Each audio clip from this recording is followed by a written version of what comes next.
Sur CNews et Europe 1 avec aujourd'hui l'eurodéputé Rassemblement National, Mathieu Vallet. Bonjour à vous. Bonjour Charles, merci de votre invitation. Mais je vous en prie, merci de l'avoir accepté. 8e journée de lutte contre les incendies en France, malgré plus de 40 degrés hier en Gironde, on craignait le pire.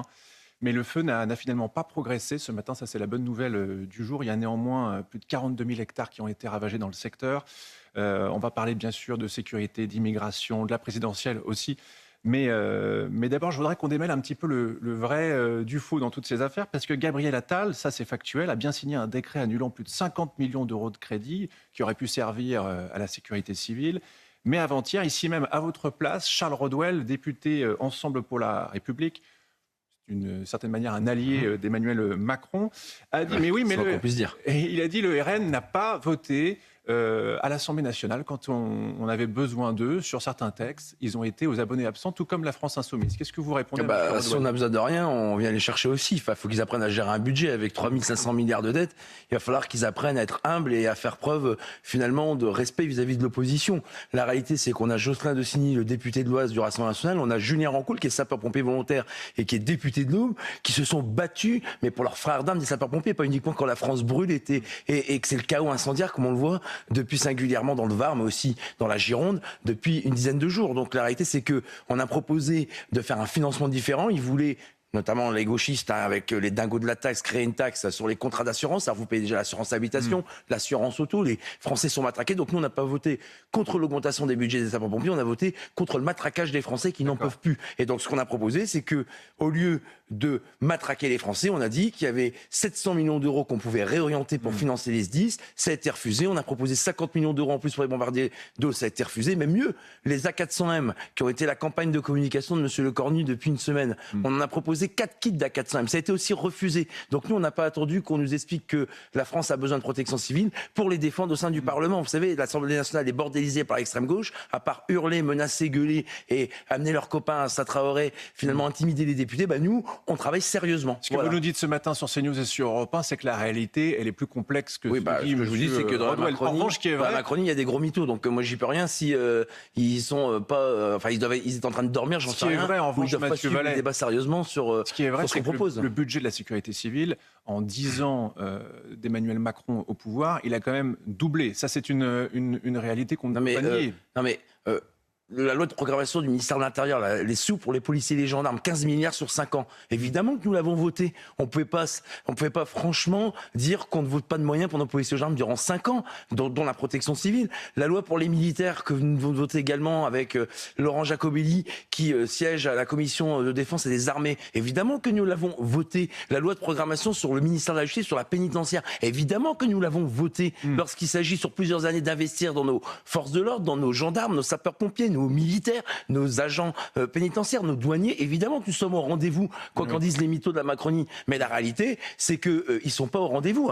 Vous avez vu quand même qu'il y a aujourd'hui des moyens qui ne sont pas engagés pour lutter contre les feux. Justement, on va en parler de ces fameux Canadair, puisqu'il y a un pilote de Canadair, justement, ça a été un moment assez marquant, parce qu'il a dit qu'alors qu'il était en train d'écoper la Seine, on a mis 2 milliards d'euros pour dépolluer la Seine, et avec ça, on aurait pu acheter 15 Canadair. Et la réalité, c'est qu'aujourd'hui, ce pilote en question, il dit que des Canadair, il n'y en a que 5 finalement qui fonctionnent réellement, sur 12, et qu'il y en a d'autres qui sont aussi en maintenance. Ils sont en maintenance, et les pièces, on les fait venir du Canada. Exactement. Non, mais il y a 2 Canadair qui doivent arriver qu'en 2028. Au premier semestre, au deuxième semestre de 2028, et après les autres, on nous avance en 2032. Mais les incendies, ils n'attendent pas qu'on sache fabriquer des Canadair, ou en tout cas qu'on les importe du Canada ou du monde entier. Vous savez que quand nous, Marine Le Pen et Jordan Bardella défendent le savoir-faire à la française, la production française, l'industrie française, les entreprises françaises, nous on n'est pas l'extrême gauche à dire que les entrepreneurs pillent le pays, non, ils créent de la richesse, ils prennent des risques, ils engagent même leur responsabilité personnelle lorsqu'ils peuvent faire faillite en prenant des risques. Donc oui, lors du Covid, on savait pas fabriquer, on fabriquait plus de masques, on fabriquait plus de gel hydroalcoolique. Moi, j'étais commissaire de police à ce moment-là. Je peux vous dire que c'était la cata. Il fallait même sanctionner les policiers et gendarmes qui mettaient des masques. C'est dire que lorsqu'ils se vantent aujourd'hui d'avoir un bon bilan, il faudrait quand même qu'ils regardent à nouveau les faits tels qu'ils étaient à l'époque. Et là, c'est pareil. En 2022, on a eu les méga-feux où M. Macron avait promis des moyens supplémentaires. Alors aujourd'hui, on les attend toujours, mais c'est pas pour faire notre tambouille électorale ou notre gamelle politique. C'est parce que sur le terrain, on a des sapeurs-pompiers qui crèvent, qui meurent parce qu'ils s'engagent pour la nation. Anthony et Wilfried, comme Baptiste et Laurent, c'est 4 sapeurs-pompiers qui ont sacrifié de leur vie pour protéger la nation. Emmanuel Macron est allé sur le terrain, il a survolé ce paysage apocalyptique. Et d'ailleurs, alors je ne pense pas que c'était contre, évidemment, le président de la République, contre la fonction présidentielle pour laquelle on a du respect, évidemment, mais il y a un pompier qui a dit arrêtons de parler.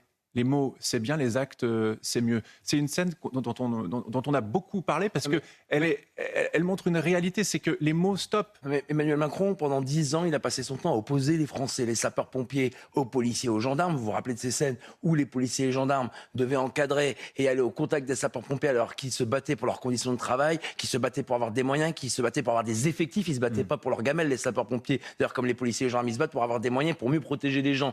Et il a opposé les gendarmes, nos si courageux gendarmes avec les centaures lors de la crise agricole face à des agriculteurs qui n'en pouvaient plus. Puis vous savez que là, vous avez vu, les agriculteurs, il n'y a aucune rancune, aucune amertume lorsqu'il s'agit de sauver leur patrie. Là, maintenant, il les remercie, Emmanuel Macron. Oui, il est temps, hein, vaut mieux tard que jamais, comme dirait ma mère, mais la réalité, c'est qu'on a quand même des paysans qui sont fiers de leur pays, qui durant l'été se tournent pas les pouces, hein. Il y a quand même des exploitations agricoles à faire fonctionner, il y a quand même des terres à labourer, et ben ils sont présents, ils ont ramené des citernes d'eau, ils ont contribué, le président a dit, à ce que les incendies soient circonscrits, en tout cas qu'on ait aujourd'hui le résultat qu'on connaît, aux côtés des sapeurs-pompiers. Mais pareil, si je peux me permettre, je comprends pas.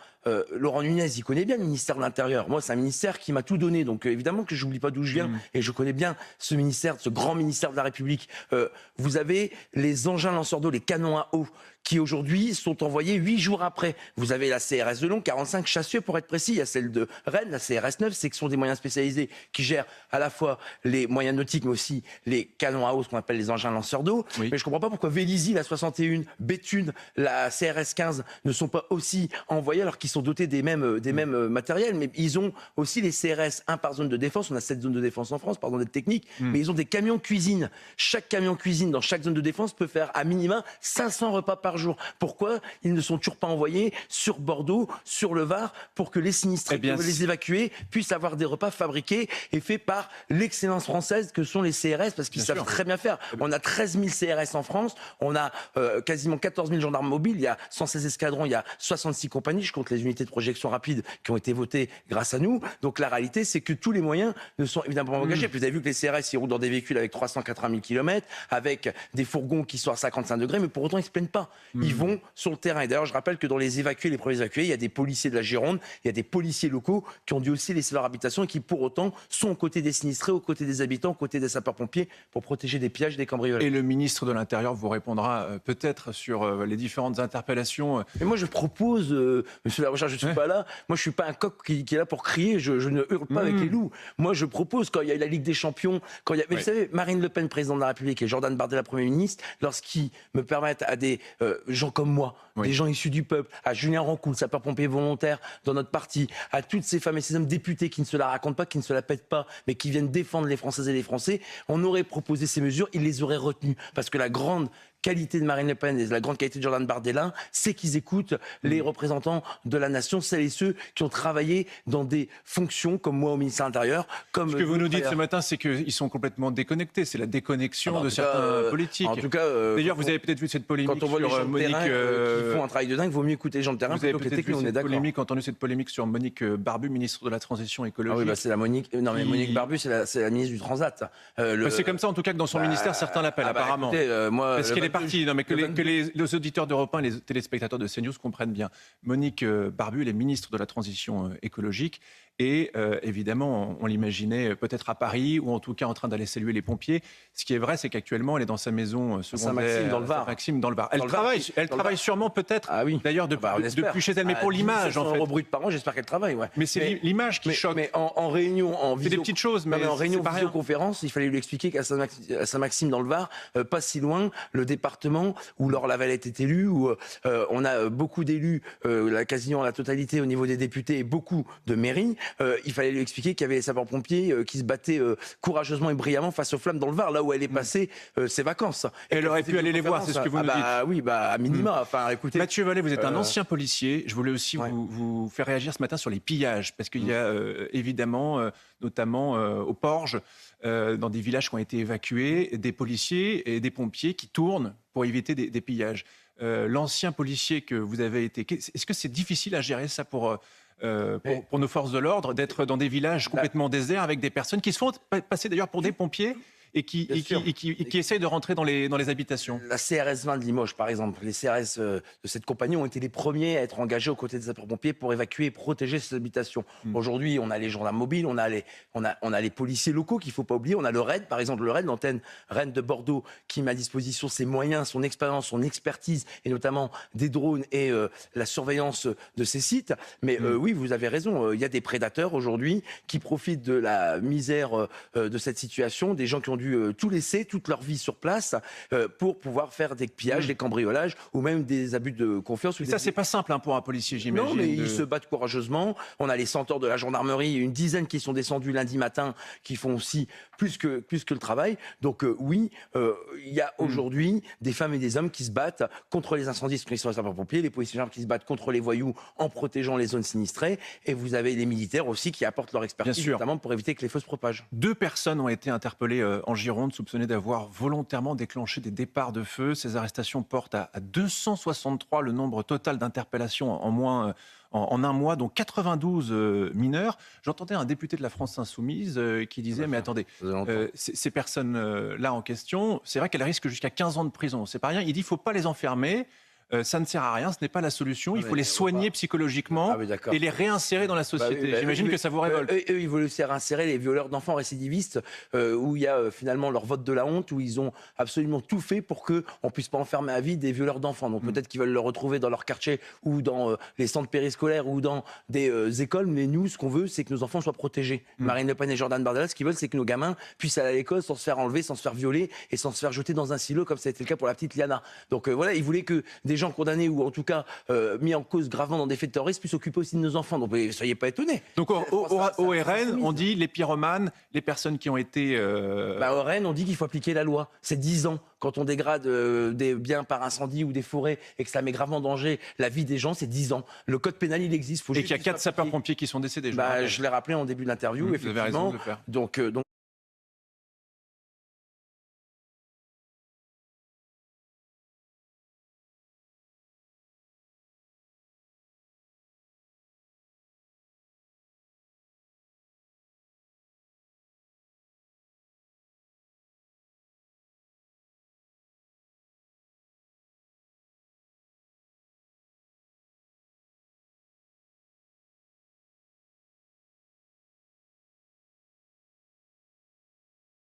voilà. Je voulais qu'on parle aussi des prisons, parce que cette polémique, depuis plusieurs mois, des activités de divertissement ont été proposées aux détenus à la maison d'arrêt de Grasse, alors que la situation dans l'établissement reste très tendue. 140% de surpopulation carcérale, manque de personnel. La dernière en date, Mathieu Vallet, un spectacle d'humoriste, aurait pu être mis en place, mais face à la grogne du personnel pénitentiaire, ça a finalement été annulé. On se souvient du Cart. Il y a eu cette Colantes, à Fresnes. Exactement, à Fresnes. Là, c'est le spectacle d'humour. Spectacle d'humour. Ah oui, bah dis donc, il manque pas de culot et de toupet. Moi, je vais vous dire, les agents pénitentiaires, ils font un travail de dingue. Moi, j'ai visité depuis que je suis élu une quinzaine de prisons parce que je m'assurais d'abord et avant tout dans des conditions de travail des agents pénitentiaires, quel que soit leur grade. Les directeurs de prison qui me reçoivent à chaque fois le font avec, je parle de leur métier, avec exemplarité. Les agents pénitentiaires, les surveillants pénitentiaires, les officiers pénitentiaires dans les quartiers pour mineurs qui aujourd'hui sont des incubateurs à violence où nos agents sont tous les jours menacés, frappés. C'est à eux à qui on demande des comptes évidemment parce que c'est jamais aux voyous, jamais aux détenus. Donc la réalité... Donc il faut être dur, il faut être ferme. Mais attendez, vous avez vu la dinguerie aussi que Salah Abdeslam entame un bras de fer avec l'administration pénitentiaire. Mais c'est qui ce monsieur en fait? Eh bien parlons-en, justement. C'est quelqu'un qui a été condamné pour le massacre de 131 victimes au Stade de France, au Bataclan et sur les terrasses de Paris. Moi j'y étais le 13 novembre. Vous savez que ceux qui veulent les réinsérer, tous ces terreaux islamistes, moi mais parlons-en, Mathieu Vallet, vous avez raison parce que... allongé devant le petit camp. Je peux dire que c'est des images que j'oublie pas. Et que c'est des gens qui ont été condamnés à la perpétuité par le peuple français avec une peine de sûreté incompressible. Salah Abdeslam se plaignait de ses conditions de détention à l'isolement. Il estime subir des conditions contraires au droit et entend poursuivre son combat devant les juridictions françaises. Ça vous révolte, évidemment. Je dis qu'il faut rien lâcher et que pendant qu'il fait sa pleureuse, moi ça me fait ni chaud ni froid. Il y en a qui nous expliquent quand même que, c'est ni oubli ni pardon avec ces gens-là. Donc moi j'ai aucune pitié pour ces gens-là. Donc les parloirs, on doit continuer à le faire derrière une vitre qu'on appelle un nijaphone. Parce que quand on voit qu'il a eu des clés USB dans lequel, non, mais en fait il faut pas avoir la main qui tremble face à l'islamisme. Ces gens-là ils sont irrécupérables. Ce sont des bombes à retardement, ce sont des grenades dégoupillées si un jour ils ressortent, il faut le savoir. Voilà, c'est tout. C'est comme Abdelkader Mérin qui a été condamné pour complicité des actes atroces qu'a commis son frère en mars 2012 à Montauban et Toulouse. Vous vous rappelez qu'à l'école aux Aratora, des enfants, des bambins juifs qui ont été exécutés 5 ans, 7 ans avec leur père de 30 ans qui a été aussi exécuté d'une balle dans la tête. Mais moi, j'ai pas oublié. Hein. Moi, vous savez qu'en mars 2012, je sais très bien le lundi matin où j'étais, lorsqu'on a vu l'horreur, l'ignominie qui a été commise par ce terroriste islamiste. Et vous êtes très dur en général aussi avec l'ancien ministre de la Justice, Éric Dupond-Moretti. Ah ben, on le regrette pas, c'est sûr. Parce qu'il a défendu, c'est vrai, bon, il a fait son travail d'une certaine manière. C'est son choix. Moi, mon choix, c'est que j'ai toujours défendu les Françaises et les Français. Voilà, il défend des gens qui ont été condamnés pour des faits graves, les faits les plus graves de notre code pénal. Chacun ses combats, chacun ses choix de vie. En tout cas, moi, mon combat de ma vie, c'est les policiers, les gendarmes et aujourd'hui les agents pénitentiaires, les douaniers, les sapeurs-pompiers et les militaires. On parle de... Je préfère défendre ceux qui nous protègent plutôt que ceux qui massacrent notre peuple. Chacun ses combats. Mathieu Vallet, on parle de fermeté. Depuis vendredi dernier, 300 caravanes des gens du voyage ont pris place sur un terrain agricole à côté de la Baule, à Guérande. Le maire est complètement révolté. La préfecture avait mis un dispositif pour empêcher ces installations, mais il a finalement renoncé en raison de sécurité. Qu'est-ce qu'on fait face à ces personnes qui s'installent sur des terrains? Il y a des maires qui sont complètement dépourvus par rapport à ce genre de situation, qui ne savent plus quoi faire. Qu'est-ce que le Rassemblement national propose pour qu'on ne se retrouve pas dans ce genre de situation? De faire appliquer la loi, mais comme sur les rave parties, comme sur les rodéos, comme sur toutes celles et tous ceux qui emmerdent les honnêtes gens et qui ne respectent rien. Vous, allez faire un feu rouge, allez vous brancher illégalement sur une installation électrique, allez vous installer sauvagement sur un terrain privé, vous allez en prendre plein la figure. Ça sera garde à vue, procédure judiciaire et aucune complaisance. Mais à ces gens qui se permettent tout et n'importe quoi, je pense notamment à des rave parties où sur des terrains, on a des gens de terrain très secs. Vous étiez pour la loi riposte Oui, on l'a voté. Michael Taverne, qui est un ami, qui est un policier aussi, député du Nord, était le rapporteur de notre parti. Vous voyez, Marine Le Pen, elle a choisi encore là un policier pour parler de sujets de sécurité. Voilà, enfin, on n'a pas besoin d'avoir fait l'ENA ou Mathsup ou X Polytechnique pour mettre des personnes dont on estime qu'ils sont les plus compétents pour traiter des sujets. Et l'ORN, vous voulez aussi être très dur sur les mineurs. Parce qu'aujourd'hui, on a, c'est vrai, des enfants qui ont 11 ans. D'ailleurs, c'est le préfet de police de Paris qui le disait lors de la Ligue des Champions et la victoire du Paris Saint-Germain. Il disait, c'est incroyable, on a des enfants de 11 ans qui sont alcoolisés, qui cassent, qui pillent. Et le RN, là-dessus, est très clair. Écoutez, c'est-à-dire, qu'est-ce qu'on fait avec ces jeunes mineurs? À 12 ans, qu'est-ce qu'on fait? Sur des refus d'obtempérer, sur des dégradations, sur des violences urbaines. Il faut être aussi dur qu'avec des personnes qui sont majeures. Déjà, on enlève cette excuse de minorité. Enfin, il y a une excuse pour tout en France. Une excuse sociale, une excuse pénale, une excuse sociale, familiale aussi. Bon, bref, il faut arrêter avec toutes ces conneries. La réalité, c'est qu'aujourd'hui, lorsqu'on a un mineur qui se comporte comme un majeur, il doit être jugé comme un majeur. Parce que sinon, c'est une machine à impunité qu'on fabrique. Et puis, pardon, il y a des choses qui ont été faites. Mais il faut aussi que les magistrats, pas tous, moi je ne fais pas de généralisation, mais qu'une partie des magistrats qui sont de l'extrême gauche lorsqu'on appartient au syndicat de la magistrature arrêtent de faire du syndicalisme et de la politique en accablant nos policiers et nos gendarmes. Vous pensez au mur des cons, notamment? Oui, ça, vous savez, j'ai eu un débat avec une représentante du syndicat d'administration, ça lui a pas fait plaisir. Et moi, je suis pas là pour faire plaisir. Je suis là pour faire en sorte que les honnêtes gens soient protégés, que nos policiers et nos gendarmes, qui tous les jours ils laissent leur peau et leur vie pour certains, puissent en fait ne pas pédaler dans la semoule et faire des affaires qui aboutissent derrière en justice et qui amènent à l'incarcération de personnes qui font des victimes. Mathieu Vallet, vous êtes eurodéputé RN, porte-parole du Rassemblement national. Est-ce qu'il y a quand même des choses qui vont dans le bon sens? Je voulais qu'on parle aussi de la loi Philippine, parce qu'on en parlait avec Charles Rodwell, député Ensemble pour la République, était... When you're thinking everything is gone wrong.